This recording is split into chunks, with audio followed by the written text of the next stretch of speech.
የሰውን አንድነት የሰውን ነጻነት የሰውን ዘለቄታዊ ክብር የሚያስገኝ ከሆነ ምናገረው ማደርገው ማሰባብርበት ያለ ህዝብ ነው የሰውን ክብር የሰውን መብት የሰውን ዘለቄታዊ አንድነት የሚያመጣ ማንኛውም ሙከራ ንቅናቄ ያ ህዝብ ነው ሰውን የሚካፈል ሰውን የሚያጋጭ ሰውን የሚያለያይ ከሆነ እኔ መንጋ ፈልጌ ነው ለራሴ ነው አሁን ይሄ ድርጅቶችና ፓርቲዎች ያረጉታል ይሄንን ንቅናቄዎችም ወደዛ ሊቀየሩ ይችላሉ ስለዚህ ድንበሩ ደብዛዛ ነው ለኔ ድንበሩ ደብዛዛ ነው መጠበቅ የምንችለው በሚሰራው ስራ ነው ብዬ ነው ማስበውና ፓርቲ ኮኔ ታወቀ ነው ለፖለቲካ ስልጣን ነው የሚታገለው ግን አንዳንድ ፓርቲ ደግሞ ኖ ለፖለቲካ አልታገርም ሐሳብን ስሟገት ነው የምኖረው ህዝቡን ሳነቃ ነው የምኖረው የሚል ሰው ሊነሳ ይችላል የሚል ፓርቲ ሊኖር ይችላል እሺ የሀገር ህግ እስከፈቀደለት አንዳንድ ህግ ግን ምን ያደርጋል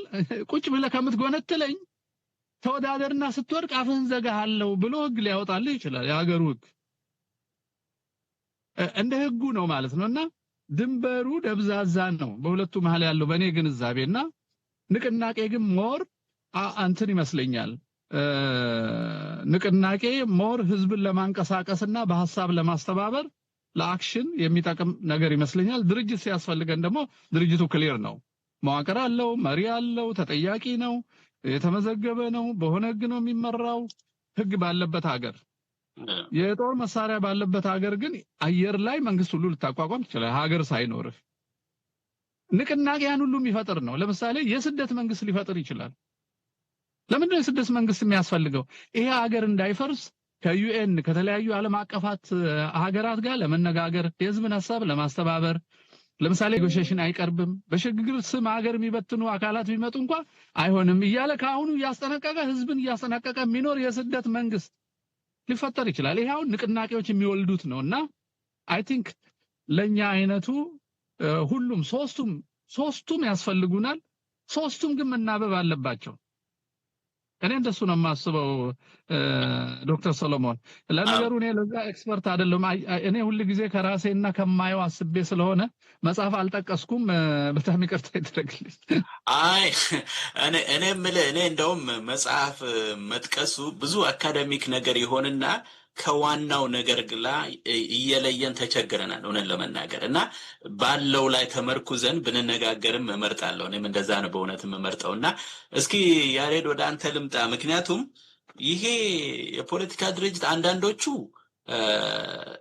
እንግዲህ ይለዩታል እኔም እንደሰማኋቸው ይለዩትና ንቅናቄ ህዝብ ነው የሚያሳትፈው ይላሉ ያው የራሳቸውን ደባ ከውስጥ የሚሰሩት አለ መመረ እንዳለው ሌሎቹ ደግሞ ግልጽ ሆነው የፖለቲካ ድርጅት ነው ያ ማለት ደግሞ ፓርቲ ነው ለብቻህ ነው የራስ ፕሮግራም አለህ ምናምን ብለው ደግሞ የሚለዩበታል አያስቀርቡህም አስቀድመው በቃ ነግረውሃል ማለት ነው እንዲህ አይነት ችግር ስላለ አሁን የተቸገርነው ኢትዮጵያ ውስጥ እሱ ነገር ይመስለኛል ፋኖ ባንድ በኩል አለ ንቅናቄ ብሎ እንትን ብሏል ሌሎች ደግሞ ከውጭ አንዳንድ የሚሞካክሩት ነገር አለ እና እንዲህ ድብልቅልቅ ያለ ነገር ስላለ ሪሊ ከዋናው ተጨባጭ ነገር ጋር ከማራ ተጋድሎ ጋር አያይዘ ያማራ ተጋድሎ ሪሊ ምን አይነት ድርጅት ነው የሚፈልገው የሚለውን እንደው ትንሽ ገፋ አድርገህ ብታየው ብዬ ነው ያሬድ እሺ በአብዛኛው አሁን የፋኖ ትግል በሚጀመርበት ጊዜ ልብ ብላችሁ ከሆነ ለዛም አንዳንድ ከተማዎች ሁሉ መቆጣጠር ሲጀመር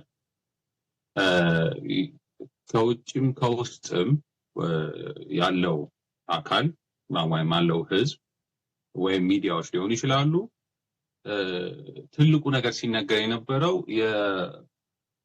የፋኖ ትግል የፖለቲካ መሪ የለው የፋኖ ትግል ድርጅት የለው የሚባል በከፍተኛ ደረጃ ፕሮፓጋንዳ ወይ ነበር ይሄ መጣው ይሄ ከነጻነት ትግሎችም ያካተተ አይደለም እና ምንድነው ይሄኛው አስተሳሰብ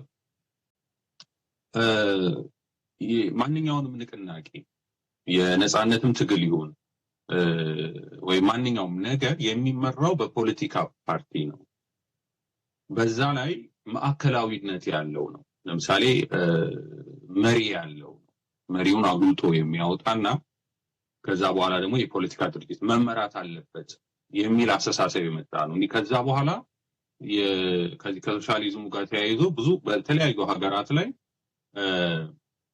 የነጻነት ትግሎች ተደርገዋል። በተለይ ይሄ ከባርነት ጋር ተያይዞ ከእንግዛር ጋር ተያይዞ የተደረጉ ትግሎች አሉት እና በዛ ወቅት የሶሻሊዝም ርዕዮት ሚና ነበራቸው። በዚህ በአፍሪካ ውስጥም የነበሩ ትግሎች ለዛውም ከዚህ ከሶቪየት ህብረትም ከሶሻሊስት ሀገራት ድጋፍ ይደረግላቸው ነበር እና እነዛ የተደራጁት እንደ ፖለቲካ ድርጅት ሆኖ ነው። በኋላ የሚሆኑት እንደዛ ነው። እነዚህን ስናይ በኋላ ላይ ግን እነዚህ ሰዎች ከቅኝ ግዛት ነፃ ያውጡ ወይም ከተለያዩ ከየሀገራቸው ላይ ያሉ ከነገስታት ኢትዮጵያን ጨምሮ ከንጉሳዊ ስርዓት ህዝብ ነፃ እናወጣለን ይበሉ እንጂ መልሰው እነሱ ጨቋኝ ነው የሆኑት። ድርጅት ይዘው ፖለቲካ ፓርቲ ይዘው ስለመጡ ማለት ነው።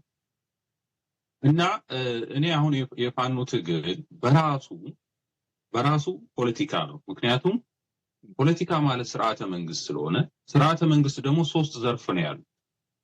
ጠባቂነት፣ ዳኝነትና አገልጋይነት። በየትኛውም መንግስት የመንግስት ስራ ይሄ ነው።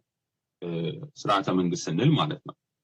አሁን ኢትዮጵያ ውስጥ የሆነው ምንድነው? የአማራ ህዝብ ፍትህ አላገኘም፣ ጥበቃ አላገኘም፣ ጄኖሳይድ እየተደረገበት ነው፣ እየተገደለበት ነው። ስለዚህ ያንን ለመከላከል የሚያደርገው ትግል ሁሉ ራሱ በራሱ በፖለቲካው አንደኛው ዘርፍ ነው፣ የጥበቃ የሚባለው ማለት ነው። ራስን መከላከል፣ ራስን ማዳን ከሚለው ጋር የተያያዘ መንግስት ይሄን ቢያደርግ ኖሮ ይሄ ትግል ባላስፈለገ ነበር።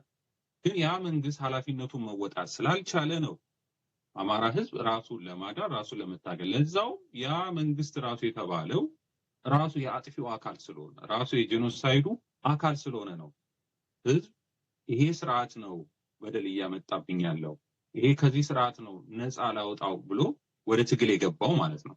ስለዚህ ይሄ ትግል ራሱ የፖለቲካ ትግል።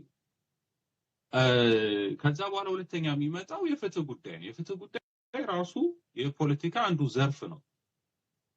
ከዛ በኋላ የሚመጣው እንግዲህ የአገልግሎት ለመስጠት ነው ማለት በሚኒስቴር መስሪያ ቤቶች ተቋቁመው መንግስት ተቋቁሞ ከዛ ህዝቡን ለማገልገል የሚደረግ ይሄ ራሱ ፖለቲካ። እንግዲህ የፖለቲካ ፓርቲዎች ሚና የቱ ጋር ነው የሚሆነው? የፖለቲካ ፓርቲ ነው ብዙ ጊዜ እንደዛ ነው የሚሆነው። የፖለቲካ ፓርቲ ወይም ድርጅት ስንል አንድ አይነት ነው እና ሚናቸው የሚሆነው በሶስተኛው ደረጃ በሶስተኛው እርከን ላይ በአገልግሎት በመስጠት ላይ ነው ሚናው መሆን ያለበት። ግን ይሄ የምናውቀው ወይም እኛ ፖለቲካ ነው ብለን የምናምነው ወይም በዚህ ብቻ ነው ብለን የምናምነው የዚህ ማርክሲዝም የሌኒዝም ሶሻሊዝም ፖለቲካ የሚለን ሁሉን ነገር በአንድ ጠቅልሎ መያዝ ነው። ይሄ ጥበቃውንም ፍርድ ቤቱንም አገልግሎት ሰጪውንም።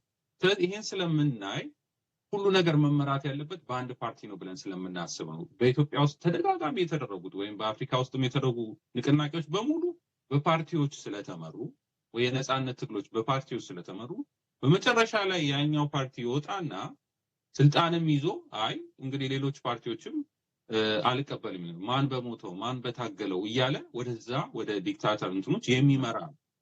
ስለዚህ የፋኖ ትግል ህዝባዊ ሆኖ ነው መቀጠል ያለበት። ህዝብን እያሳተፈ ልክ እንደሌላ ለምሳሌ የአሜሪካን ሀገር ስናይ